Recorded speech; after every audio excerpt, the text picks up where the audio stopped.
Üzenet egykori iskolámban. Június volt, s újonktunk nincs tovább. Most gyertek szabadmellő örömök, és pusztuljatok bilincses iskolák. De elcsitult a jóket förgeteg, s helyébe ült a döbbent némaság. Köröttünk már az élet csörtetett. Ó, ifjú, szent megjózanodás! Komoly nagy fény, hős férfiú szerep. Emléketek, ma is milyen csodás. Hősharc az élet, és megélni szép, ha hozzáedzik tüzes szívkohók, ifjú vitézlők lengetek szívét.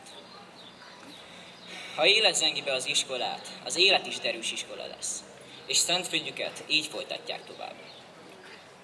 Én iskolám, köszönöm most neked, hogy az elmúlt életcsaták között volt mindig hozzám végüzeneted. Tápláltad bennem az erőt, szeretni az embert és küzdeni, s hűnálni meg Isten s ember előtt. Most június van, s nagyon magam vagyok. Kísértenek éltem árnyai, s az elbocsátó iskolapadok. S én vén diák, szívem fölemelem, s büszkén köszöntöm a mindig újakat.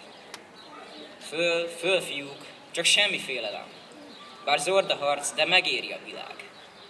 Ha az ember az marad, aki volt, nemes, küzdő, szabad lelkű diák.